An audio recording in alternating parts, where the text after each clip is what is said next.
Words are important. Why are words important? If you cannot say what you mean, Your Majesty, you will never mean what you say, and a gentleman should always mean what he says.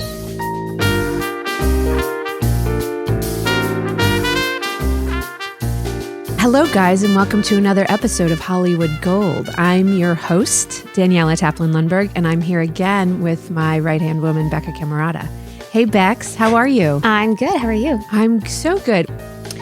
Today, we're going to be interviewing the iconic producer, Jeremy Thomas, who, it took me a minute to realize how many incredible filmmakers this man has worked with.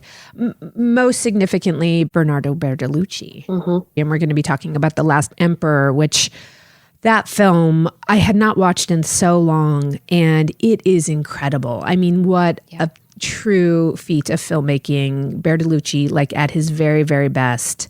But Jeremy Thomas has worked with David Cronenberg and Jonathan Glazer. He did that film Sexy Beast, which I'm obsessed with, and Terry Gilliam and Jim Jarmusch and Ben Wheatley. And I mean, he really had Stephen Frears. He's really worked with like an incredible number of just like true auteurs. Yeah. And so I think his perspective on filmmaking is going to remind us again, like what we're trying to recapture, what we're trying to do in our own business, and really just taking shots on original visionaries who are trying to do things maybe a little different than what the trends are at the moment. And so I'm excited to hear his tales with Bernardo Bertolucci. Let's go.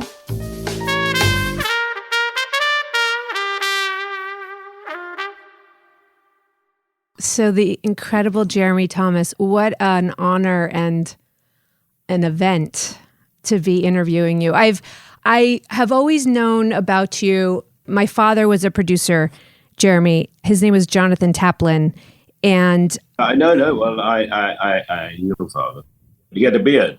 Yeah, very tall fellow with a blonde beard. Yeah, and he had a sort of entrepreneurial spirit about him in the way that I associate with you, and a sort of rock and roll sensibility, and very audacious. Although, I think he would not be afraid for me to say you've produced more successfully than he has ultimately, but drawn to similar filmmakers, and it's sort of what I grew up with. So sort of watching your recent film, which is so good, about your life and career, and then rewatching The Last Emperor, which is the film we're going to focus on today, I was just so dazzled by the risks that you take without really even seeming to feel like they're risks.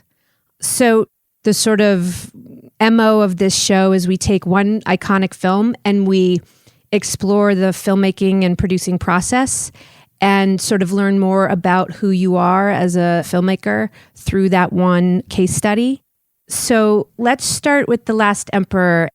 I really rediscovered it this week, and I reviewed some footage online with how Bertolucci produced, and also sort of read about how you put it together, which feels so awe-inspiring and impossible, but you managed to do it. So I want you to take us back to the very first inkling of the idea and how it came to you.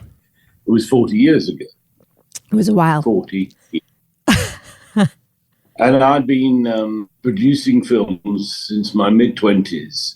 And I was I think I was 34.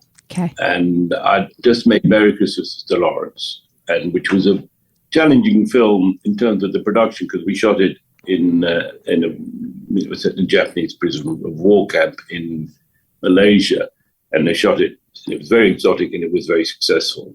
And I was very friendly with Bertolucci's brother-in-law, Mark Peplow, the writer who wrote Passenger and other films, and Bertolucci's wife, Claire Peplow. And I'd met Bernardo at festivals, but he was a legend, and I'd grown up on his films. He's 10 years older than me. And I'd seen The Conformist, and I'd seen Last Tango in Paris, and I'd seen 1900, and I'd seen Spider Stratton, and I'd seen Before the Revolution, and all the masterpieces made. And here I was on the phone with him, and he said, I'd like to meet with you. And I said, okay, let's meet at Liho Fu, which is a restaurant made famous by Werewolf in London, but it was my local Chinese in Soho, the Lee Ho Fook, and he arrived and we sat at the table and he took out and put on the table. It's so strange you chose a Chinese restaurant because here it is, the biography of Puyi, The Last Emperor of China, from Emperor to Citizen, 2 books, part 1, part 2. What? You want me to produce that? And Jeremy, he asked to meet with you. What drove him? Do you know? No, I had no idea. I was young and energetic, and I'd been involved in some good films that he'd liked, The Shout, Bad Timing. And we are involved. Strangely, our career is really based on taste, not on future popularity. Okay, so we were making films, and I still make films as, you want your films to be successful and seen by millions, but it's not what's driving you. The box office doesn't drive you to make the film. So we were on a journey to make this film about the last emperor of China. And he knew that with me, he had an ideological person who had similar ideologies of things. Yes. And that grew over the decades when I was working with him for so many films, for so many years. And I managed to, at the beginning, you get to know somebody. And it's an amazing thing. It's the truth. I'm not making it up. It started in Leah over dumplings. Were you going to say yes to anything Bernardo proposed to you? I mean, he was one of your sort of icons of filmmaking, right? Were anything he put down before you, would you have just said, yes, let's do this? And were you daunted at all by the prospect of this film, which was obviously set in China and no film had ever really shot there, a Western film? Like, tell me your initial reactions as he was pitching it to you. No, I would have said yes to the telephone book because he's iconic, and I would have supported him on the telephone book, honestly. But I got The Last Emperor instead, and then the journey now started, which was it was a very difficult journey. We had to go to China. We had to get permission. We went there with 2 different subjects initially. Then there were another journey back to negotiate and sign agreements with the party. Then we had to get permission to film The Forbidden City. Then before I could raise the money or find the money, I had to get the permission to film in China. And I risked a lot of money, which Of your own, My own money, no. I operate, it's a different system. In my system of my work, an independent producer, he has to be independent. Right. That means no parents. And I was paying for everything until I raised the money. And I wanted to control the rights, own the material, and I risked my own money and was very dangerous with my family and my debts, and I was very dangerous. Yes. I spent hundreds of thousands of dollars getting us to a state with the permission from the Chinese government, from the party, and the Forbidden City, and having reconnaissance that with the crew to get a budget with money that I put up myself or later raised on that journey from people who believed in me, particularly a Frenchman, and gave me a lot of money towards the development and the French rights that he would eventually buy. And then I got a Japanese company to deal with me. And then at the same time, as the film was being developed creatively and the research, an incredible amount of research, we were given enormous help from China, and I was working with a lot of academics with Bernardo. I found, this is a true story. We got an hour. So yeah, I love it. Please do deep dives. I'm fascinated. I went through Yellow Pages. There wasn't a computer, Yeah. With my partner, and we stuck on merchant banks in London. We ran 5 banks, and we got somebody called Rodney Payne at Hill Samuel, a bank that doesn't exist anymore, but it was a merchant bank.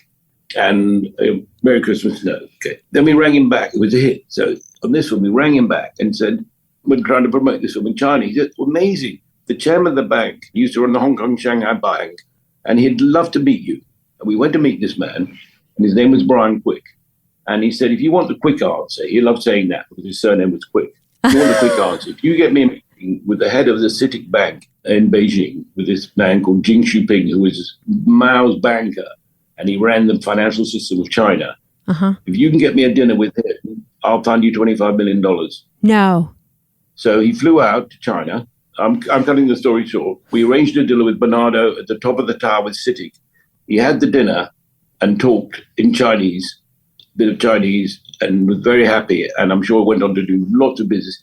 He came back to London. A week later, he had found 5 banks.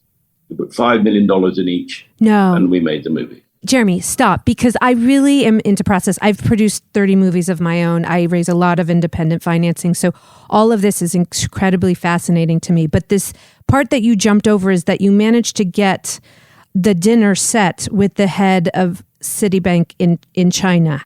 But to back up a moment more, you had gotten China's buy-in into the story. Like, that is an incredible feat of producing. I can tell you why. Tell me.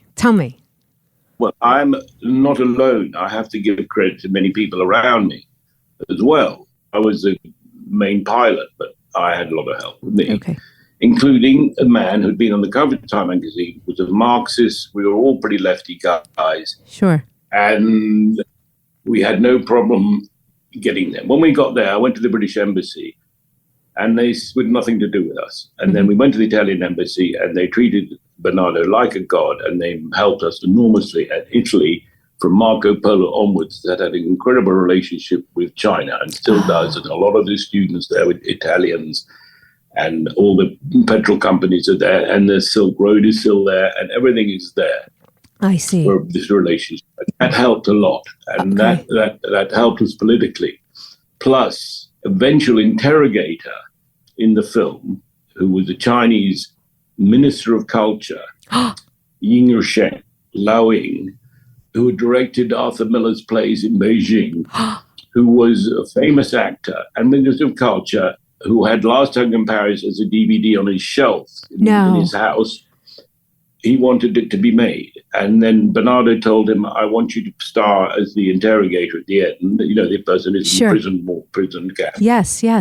And I said to him, can I make arrangements with you? He said, certainly, call my agents ICM. That was incredible. That's amazing. So anyway, so he came and so we got a group of things. And then this is why we got there. I'll tell you why. Okay. When they took Puyi prisoner. Yes. Okay, they didn't kill him. Right. Which they would normally have killed him. Yes. They didn't execute him for collaboration with the Japanese. Mao, this is the story I heard, wanted badly to kill him as an example. But those around him said, no. Let's re-educate this man as a principal example of what can happen to a human being coming into the correct system of Mao's thought and the Cultural Revolution and everything else. And if we can make an emperor into a citizen, everybody can become a citizen. Wow. Anyway, when we arrived, we were told by, I think his name was Li Wenda. He was a writer of the book. And we met with Puche. And Li Wenda said to us, they've been waiting for you to come here to tell this story. They've been waiting for the right people to tell this story. Wow. And they opened the door to us. We made an agreement with China Film. They gave us a studio. They gave us the army. They gave us Puyi's palace. They gave us the Forbidden City. They let us shoot in the Supreme Harmony, where not even a tourist can go to today. We got in there with cameras and lights. When I look at it, I don't know how. I don't understand. I don't know how because it was done analog. Yeah. When you saw 3,000, 4,000 people bowing, there were 3,000 or 4,000 people bowing. Right. When you saw those lines of people and lines of cars, those were cars we bought from Europe in containers. And the lines of people were real human beings. And there was real smoke coming out of the smokestacks from the factory in the background. And everything was there. It was real. There were no VFX. That was just practical shooting. Unbelievable. How can we say goodbye? As we said hello.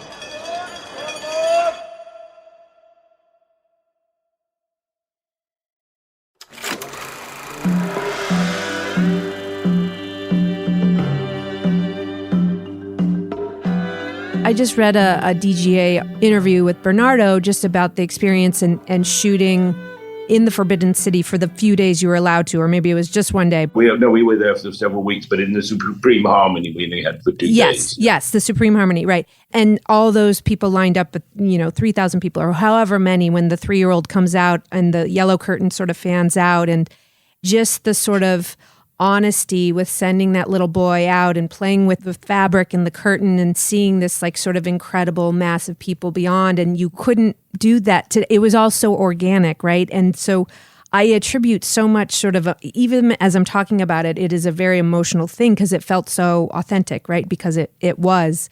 And then he talked about running to the other end of the sort of, square and shooting it from behind. And you guys had maybe 5 minutes because the light was being lost. And I just felt like that magic, today you would just artificially create it, in a lab and it just wouldn't have that same sort of magical tale behind it. So anyways, it's just that was just a sidebar that I wanted to mention. It's mutate or die, really. Yeah. You have to mutate. Because you can't cling on to that's right. what was perfect for us then. And now I'm making very much smaller films, still trying to smuggle into these tales. Yeah. And I do call it smuggling in. You have to smuggle in some ideas with your collaborators about which you want to make the film, beyond the film. So, Jeremy, I want to go back a little bit just because I do like to unpack the details because I'm so fascinated by them. So once the Chinese government sort of gave you the green light, did you feel like they left you alone? Like they let you go make the film with Bernardo? Or were they sort of still nervous about what the film would be? They were 100% supportive. Wow. We didn't have any censor on the film set. Probably every single Chinese person working on the film set was a censor, but there was no official censor. We never got told to do anything. No rushes were stopped going in or going out. That's incredible. There was nothing. And on showing the film to them at the end, they made no commentary on anything around the film except 2 or 3 little accuracy points. Uh-huh. That was it. Wow. Nothing. Okay. I get much more censored here. Right. Than we got censored by. Isn't that, I mean, it's then. Right. It was like a window of time, right? That probably wouldn't happen today. But in that moment, you had this incredible this film would be, it's impossible to dream that you could even achieve a film like this in places. When we think that we filmed with Peter O'Toole on the harbour side in Dalian, we shot in Puyi's old palace, which we rebuilt in Changchun. Yeah. But there were no hotels there. We were staying in guest houses at official. It was another China than today. And I've been back recently to do things there, and it's another place, a completely different place, and you can't hardly recognize. You can't. And I look for places that we filmed. Well, last time I went back to Beijing, and it's you wouldn't be allowed in the Forbidden City to do that now. You just wouldn't. And they opened it completely. So when they decided to open the Forbidden City gates, they let us shoot everywhere. They let us into rooms that hadn't been opened for 50 years. I've heard there was 9,000 rooms, like crazy. There are 9,999 rooms in the Forbidden City. There could be 10,000 rooms because that's the number reserved for the emperor. 10,000 years. Heaven, Lord of 10,000 years. Unbelievable. And we went into one little courtyard, and they couldn't find the keys, and they finally got in. And the Scarfiotti and Bernardo went in. I don't remember following him in, and Bernardo said, "I don't want anybody touching anything. Just leave it. There's 50 years of cobwebs. I want it sitting in here." And so that scene, which is it was just like it was, Wow. And we shot at Summer Palace, and we shot at all these places where with the Empress Dowager. Yes. We shot in those places, and the closer you can get to the real, if you're able to with the camera, you can't beat it. You can't beat going to those places, and it gives off something special on a film. Such an authenticity, and also the people involved in making the film they have a fantastic, all of us had a fantastic and difficult 6 months. I mean, that's a real commitment, because I had read that, you actually cast some people out of Los Angeles, like Joan Chen talks of like being seduced by Bernardo at the chateau. So like, it felt like you were pulling from all walks of the earth. Well, so once we were and we were already casting. That's something you do in that development process. And we had a wonderful Jonah Merlin casting director in New York who had a great expertise in Asian casting. And then we had casting directors all over the world looking for people, and she was coordinating this all over the world for actors who could be the various ages of Puyi. And John Lone, it was an obvious. Yeah, he was so good. Who plays the elder Puyi, right? Yeah. He's such a wonderful actor. And then Joan Chen was a glowing actress. Loved her. And then the Asian casting, we were trying to get people who would look similar as they grew up, the various ages. It's very hard to see when they change. It's very well done, and the choices were done. They're brilliant casting directors, brilliant AD, but made a fantastic assistant, the Italian assistant director. And it works. It's a different system, filmmaking in Italy to how it's done here. Everywhere in the world has slightly different things, but the assistant directors here, it's a lot to do with organization. Yeah. But there, it's also to do with creativity and much more. The assistant director is involved with background action, choosing the faces, work with the filmmaker, the director lots of times. They know the type of thing. And we had very good ones of that who'd worked with Bernardo a lot. So we got fantastic help on the casting of drawing that very difficult, huge cast together. Finding then Reginald Johnson, who was Emperor's tutor. Yes. It was the only piece of Western cast.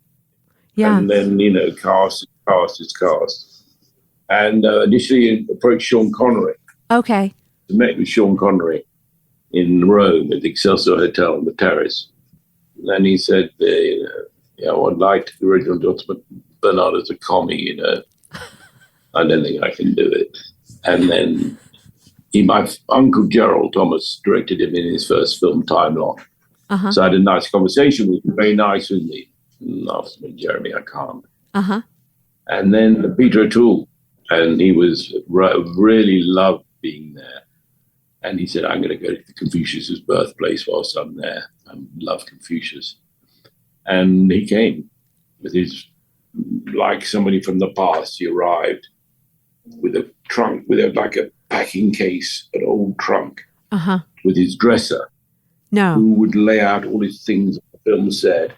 And he had a dresser who'd been with him for 40 years. Oh my God! Who had the trunk with all his possessions in it, his ashtrays, his lighters, his cigarette holders, his various things were all laid out, and his special chair that the flaps went out both sides, very, very comfortable. It was fantastic. And that all went in this cabinet. It was transported from location to location for Peter. How brilliant! So pro, and he was wonderful, and he was, the only Western casting apart from the Oculus, and we were there, going from place to place, day after day after day after day after day after day, endless days.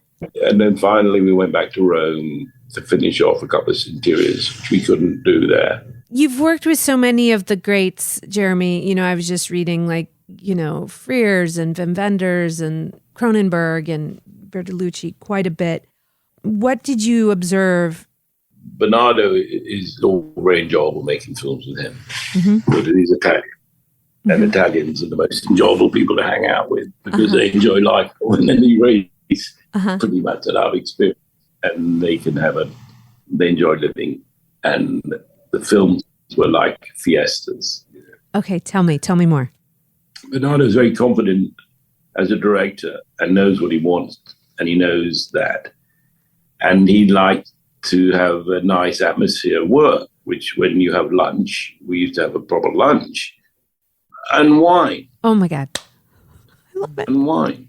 and we would have lunch. And sometimes Bernardo would ask a violinist to come in and play us during lunch. I love it. And we'd be sitting under trees, and we would be having music out, and we'd be having lunch with wine, and we'd go back to work in the afternoon. I mean, it sounds extraordinary, but nobody drank too much. People would have a glass of wine, like. Right. It was another era. So how I compare the other day, if you shoot in the desert and everybody's had a really hard day, and at the end of the day, at the truck, you open up a large box of cold ice beers. Yes. And everybody crack that nice beer, which got a chill on it, and the boys drink and the girls drink a beer. If you do that today, if I do that today, it's sent to jail. So that's how much the culture changed, and not for the good or the bad, but it's a different world. Yes. He liked the party on the set. And so there was, even to the last film I made with him, he liked to have a lot of people running around doing things, calling, shouting out to people, and then clap his hands and everything, boom. Yes. And everybody got to it. And so that element of Bernardo, which remained, was very exciting being on a film set with Bernardo. It wasn't boring. It was never boring for anybody.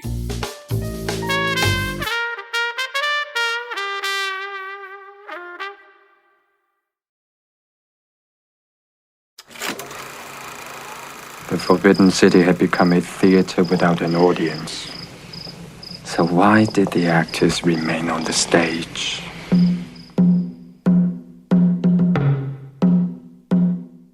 You know, you shot quite a bit in the Forbidden City, and you were also recreating those sets on stages. Is that right? That you had to build quite a bit? Yeah, we built when we built certain part of some street scenes in Beijing with Peter Toll getting out of the car, and there's a riot and there's placards.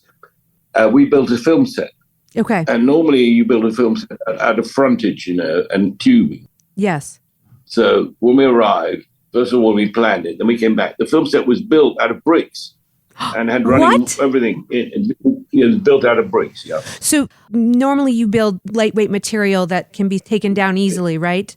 But you're saying you used actual... You fake it. So we arrived, and the buildings that we were going to shoot in were made not of frontage and flattage and painting. They were real buildings. Oh my God. With real made out of bricks, and were there and looked at it. Wow, they make incredible film sets here. Oh my God. And then we went away to the north, and we were going to film another scene when we came back. When we came back, they're not in this factory. There were like 200 people living in this film set. No. As they were built, they were living there. Yeah, and they still, when I went back last time to Beijing, it's still accommodation for people in the film studio, yeah. Oh my God. It's true. It's permanent. I mean, if you build with brick and cement, it's going to be pretty long lasting. Permanent, yeah. It was permanent. The big set we built was the scene with the Empress Dowager dying, with the big turtle and the black pearl, and all those statues, and little Queen's Brawn, and You Shall Be the Son of Heaven. That was built, and all the models were made by Italian model makers, incredible artists that came from Italy, worked with the Chinese to build that set. And that set is a fantasy recreation of where Sushi died. But with these incredible robes and these incredible llamas that run around. And the ceremony, incredible. So that was built, and that took a few days to shoot on the set there. And then I've forgotten what else we built interior there. But we built the love scene. We did film that interior scene when she kisses him all over his face. Yes, in interior. I love that scene. Built interior. And then we filmed when they were in Tianjin, and the scene when there's a war happens, and he's at the tea dance, those interiors. We shot that in Salto Maggiore in Italy. In various scenes, we in Tianjin, we faked up in them. But we shot in the Tianjin as well. We shot all the places he was. We went to shoot. You know, I had read the budget was around $25 million, and you would raise it all from these merchant banks. But it's the 6 months of shooting, the sort of level of detail of the sets, the costumes. We haven't even touched upon the costumes, but they all felt like they were like handmade. They were James Atchison, incredible people. I stress it again and again. I was working with best mercenaries in the world. People are like this. We're like mercenaries. No, not mercenaries in money wise, but like troops will fly into somewhere, take over that town, and do it. And they're not frightened. They did Lawrence of Arabia. They did Zhivago. They did something. They did it with their back. And it's a film technician like that. They're incredible. They're like incredible commandos, you know. And James Acheson, who is the most brilliant costume designer that you can come to, he got a group of people. He built workshops all over the world to build all this stuff and to hand embroider it and to make the jewelry, to make the headdresses exactly the replicas where they didn't exist. So how do you make, and even to the idea that when we got there, all the Mao clothes you saw and all the badges and all the signage, it didn't exist in China. It had all gone. They destroyed it. It was all destroyed.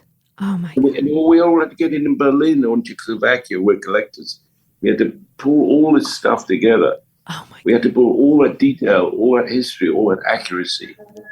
And then when you went off-piste with the accuracy, like the costumes for the eunuchs, yes, there's a scene with eunuchs. So, and then James Acheson designed it with Bernardo's something a little bit different to make it more elegant. He made beautiful costumes. Yeah. And the costumes were real because they had to move properly. And even the bad costumes, you had to have the greatest costumes that moved properly, made of embroidery that didn't look printed, which was real. And it paid off. That paid off because you can really feel the texture of the costumes. You can feel the effort that went into that, because it feels like, wow, I've never seen, like outer space. Yes. No, incredible. I had read the Empress Dowager, her costume weighed like 50 pounds, and because it was so authentically made. Yeah, I've still got it, and sometimes I let it down. Oh, do you really? No, stop. Yeah, so he had a lot of problems. The actress who did that, she had a lot of it was very heavy. They couldn't walk around in it. So I have to cut now to the edit. Did you know right away that you had something that would sort of become this incredible legacy film? Like when you first saw the cut, were you sort of, what was your initial feeling? I thought it was very long, 4 hours, 45 minutes. Uh-huh. When I saw the first cut, but we shot a lot of film, and lots of the film we edited down to the 3 hours, 45 minutes. There's an hour out of the film. Yes. And I was used to that because I'd been working with Nick Rogue, who'd like to shoot a long film and then whittle it down, and you didn't think about dropping the footage. Yeah. I mean, I always felt painful dropping stuff on the cutting room floor, but you have to do it, Yes. And it's more painful than editing in the script. Now I'm trying to edit the script much harder now. Yes. So I'm not shooting film. Yeah. Well, I don't know. Maybe that's like, I don't know. It was a day at a time. Yeah. And I didn't know. I didn't know until it was refined and refined. You knew you had something incredible. Yeah. And also the story was told in, it's got a structure in it with a flashback. Yes. And the story is edited by the interrogation of Puyi. Yes. And that didn't all become clear until it was reduced. And Jeremy, was the script always structured that way? Was that it was always bookended by that interrogation? Was that how the script had been written?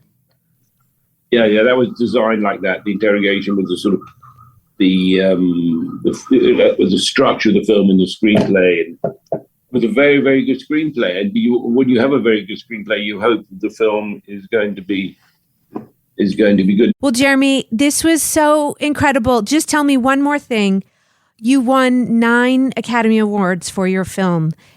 Did you ever dream in all of your years? I mean, that is a record even today that would happen. That will be our closing question, and then you must jump off. No. We had no idea about anything like that, and it seems like a dream, and it wasn't real. And it's a great blessing, but also a curse because you can't do it again. Right. And it was just a lightning struck, and you were lucky, and you made a wonderful film, and everybody thought you made a wonderful film. Yeah. And you were recognized by your peers Jeremy, you are amazing. You are iconic. I would love to talk to you again. I would love to explore Sexy Beast and many other of your films. And so I will try to get you back on this. But have an amazing day. And thank you for coming on with me. This was like an honor and a joy. Thank you very much. Thanks a lot. All right. Bye, Jeremy. Bye-bye.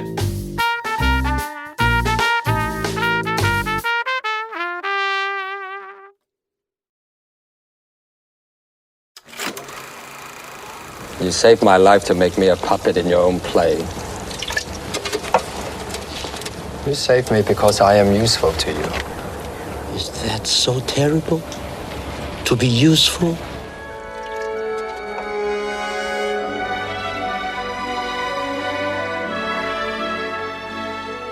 So, Bex, what an icon that guy is, huh? Seriously. It turns out that Jeremy has a documentary that is being released about his producing career. So this all is sort of like Great timing. Great timing. And he's promoting that. Mm-hmm. It just so happened that I watched that film. I was so impressed. I mean, I had sort of known about him reputationally, but just seeing all the risks he took. I mean, he took so many films to Cannes, often was just like berated for the sort of risk he took in the subject matter. Yeah. I don't know if you remember that film Crash with James Spader, but it was like about like, it was a completely bizarre film that premiered at Cannes, but it was about people who got sort of sexually turned on by car crashes. Whoa. Yeah.